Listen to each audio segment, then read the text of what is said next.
everyone, I'm trying to make this really fast tutorial just for anyone who's using Zoom or anything else to teach music or voice lesson.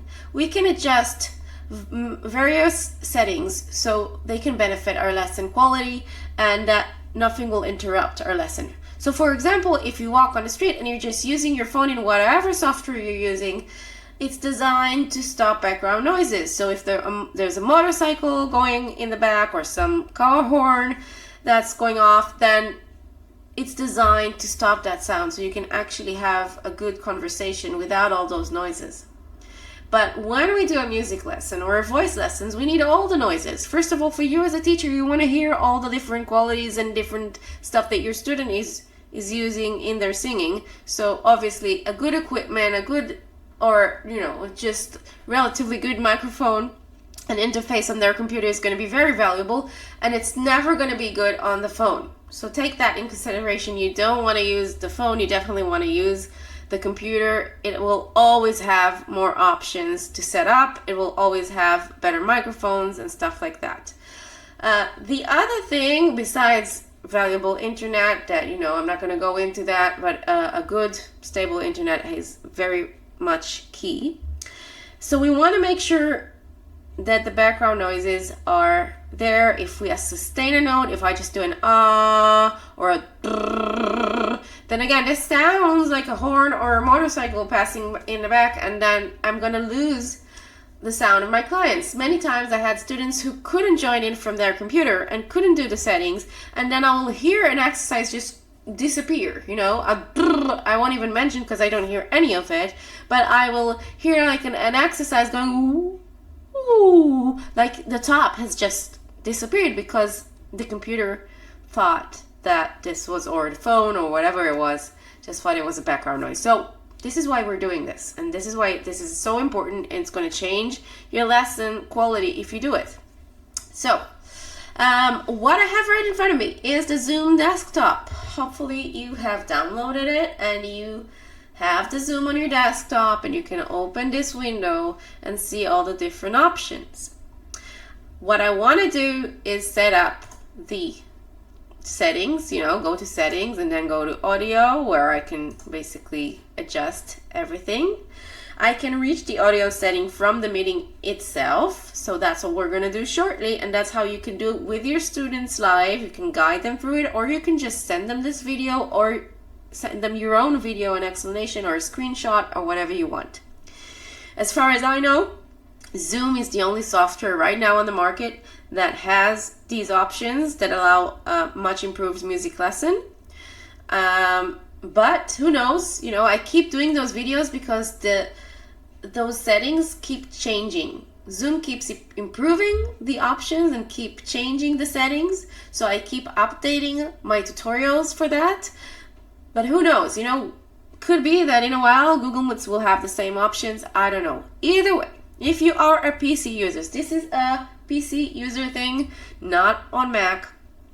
PC has its own internal mechanism that is supposed to block background noises for any communication. So whether you're using Google Meets or Zoom or anything else, if you're a PC user, the thing you need to do before anything else is go to Control Panel.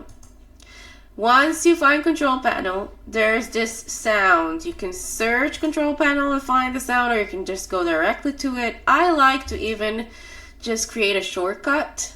Right click it and create a shortcut, then it's right there on my desktop. So anytime I need to change settings, so for example I'm using a different interface and I need to adjust it, this is just easy access to the sound settings.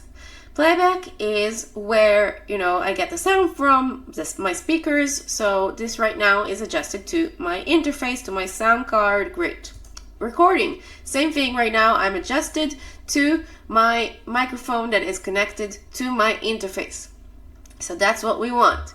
You can change it, but this is what I have right now. Then sounds, just not really important for us. Communications, that's what I'm aiming for, and that's like life-changing thing for you and for any student who is using a PC.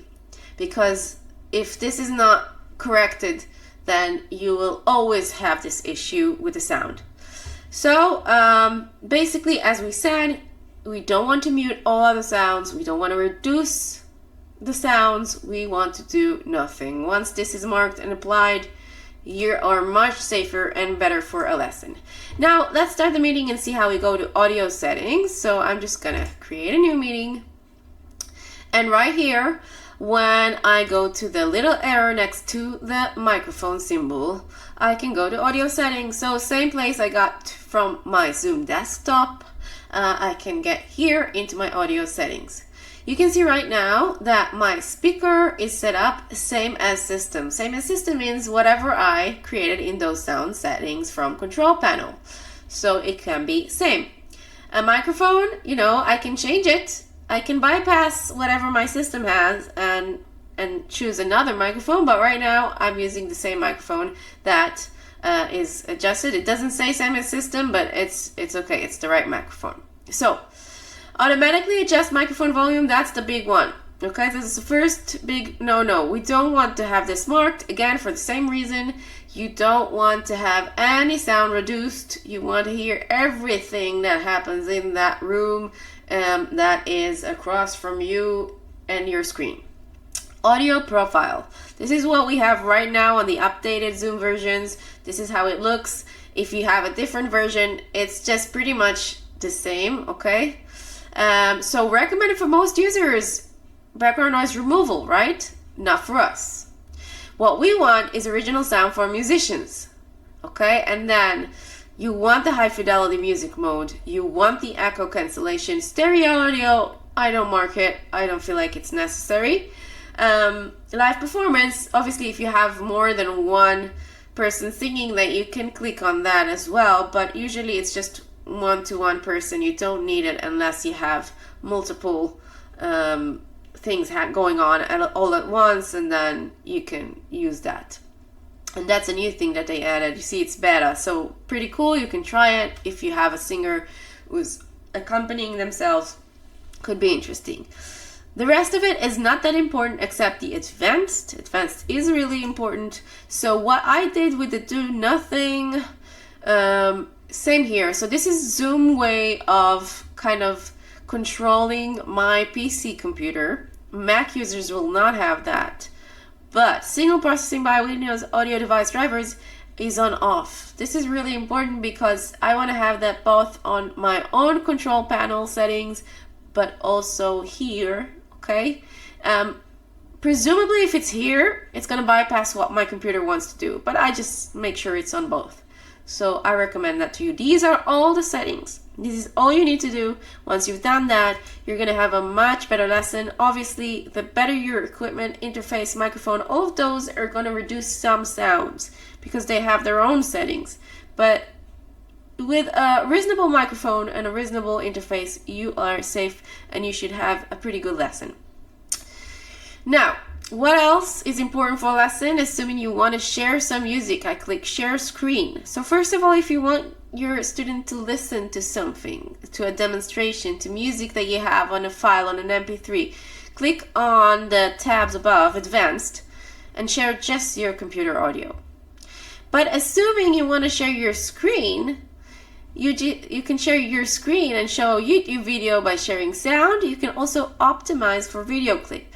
When you optimize for video clip, just know that you're not going to see any faces. So you're going to stop seeing yourself and your student, and it's just going to be your screen. So it's your choice, but it's going to optimize the video because it's going to take most of the action and activity and memory to the video that you're playing. Now, and obviously the internet is going to make a huge difference. If you have a good wire internet into your computer, it's going to make a huge difference. So what I do, I'm going to share my whole screen right now, and then, I could just show something from YouTube and share a video clip and tell them that's what I want to do, or I can just share a music sheet and teach them. And obviously, the main disadvantage of teaching online is that you cannot accompany your students. This is something that a lot of software are working on. They're trying to make this happen, but because of delays, this is not yet an option for most of us, and I don't know of a software that does it like naturally without the necessary many settings that needs to happen before that. So I'm sure it's going to happen someday, but not right now. So right now you're not going to accompany your students while they sing. It's not possible. If they want to have a playback, it needs to be on their side. I do not recommend that they share their screen and their playback. What I recommend is that they use the computer and then put the playback on their phone, and then the playback is going to be from their side but on a different device.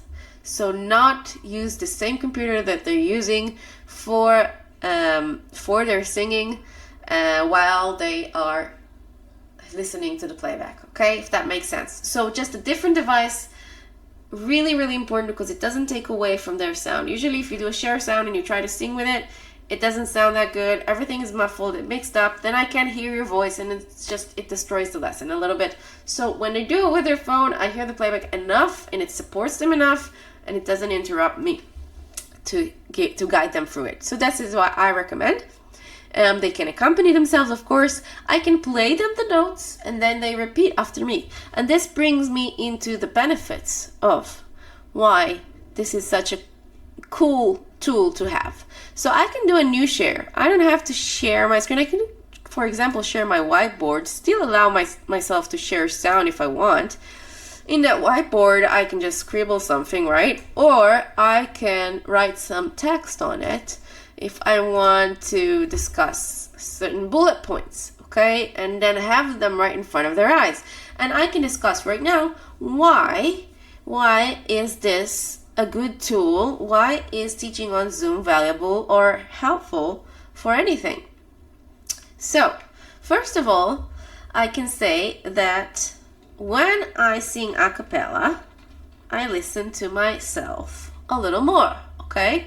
So what my students do, and many times, I'm used to supporting them. I accompany them on the piano, I play the music with them, so they are supported, and this is a very important learning that they do in how they are blended with the music and how they are sitting well with the harmony. This is really important. It's an important learning. But also singing a cappella and listening to myself is a very valuable tool.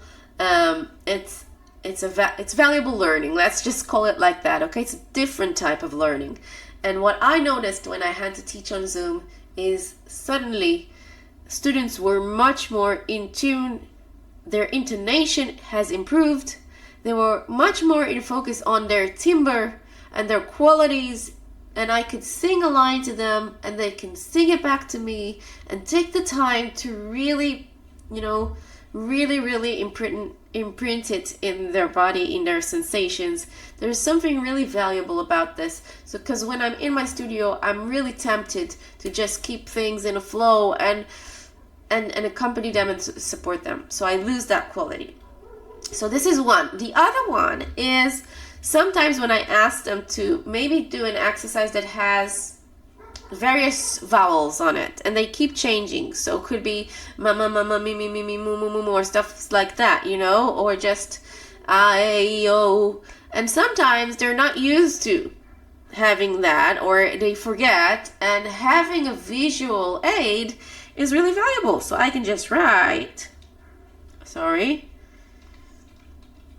and then they have it in front of their eyes, and it's easier for them to see what they need to sing. So I use that a lot, and I do that with or without Zoom because I have a screen in my regular studio, but this really helps them if I just take a sentence and break it up to vowels and put it in front of their eyes, and it makes more sense to them. So visual aid, really, really valuable. The other visual aid is the mirror effect, okay? So many of us have a mirror in our studios because we don't want students to be obsessed with how they look or how things are done visually all the time, but every now and then we might want to point out something and have them look at themselves. So we can ask them to look at their own video. It's just a mirror that's sitting there. Of course, this could be a disadvantage, but easily resolved when you go into the little arrow, I think, right next to your picture, or maybe in the three dots, you should have an option to hide self view. So they're not closing the video because it's bothering them. You can still see them, but they're hiding their own self view from themselves. This is really valuable because they're talking to you. Because many times, and I'm sure you've experienced it, you talk on Zoom or Google Meets and you end up looking at yourself most of the time because you're there. But if you can hide the self view, it's like a normal conversation. There's a person in front of you and it's so much better. This is it. I hope this helps. There are many things you can do. And if you want to improve your audio, you can just sometimes just without an interface buy a USB microphone that's really, really good. Play around with it. If you have any questions, write them on the comments. I hope this helps and you'll have a very successful Zoom voice or music lesson. Thank you.